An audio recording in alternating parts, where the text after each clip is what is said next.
બાબરાના ચિત્તલ માર્ગ અને અમરાપરા વિસ્તારમાં રોડની દુર્દશાને લઈને સ્થાનિકોમાં નારાજગી. પાલિકા દ્વારા થોડા વર્ષો પહેલા બનાવાયેલા સિમેન્ટ રોડ પર મસ્ત મોટા ખાડા પડી જતા વાહન ચાલકો સ્થાનિકો મુશ્કેલીમાં છે અને કપચી પાથરી તેની મરમ્મત કરાયેલી છે. લાંબા સમયથી યથાવત આ સ્થિતિ તેના વચ્ચે લોકો પરેશાની વેઠી રહ્યા છે. આપના કાર્યકર્તાઓ આવ્યા સ્વખર્ચે પાલિકા વિસ્તારમાં રોડ પર ખાડા પૂરવાની કામગીરી કરી હતી.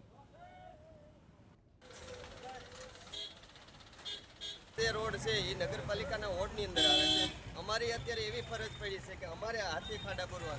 પ્રમુખને બધાને કીધેલું, પણ ઉપપ્રમુખ અને પ્રમુખ એવો જવાબ આપો કે અમારામાં રોડ આવતો નથી, નેશનલમાં આવે છે. તો નેશનલમાં આવતો હોય તો આ નેશનલ હાઈવેની અંદર આ ભૂગર્ભ ગટરો આવે નહીં. તો એ નેશનલ હાઈવેનું કામ અમારે કરવું કે પાલિકાએ કરવું, એ પાલિકાને નક્કી કરવાનું છે. એટલે આવા કામ પાલિકા કરે અને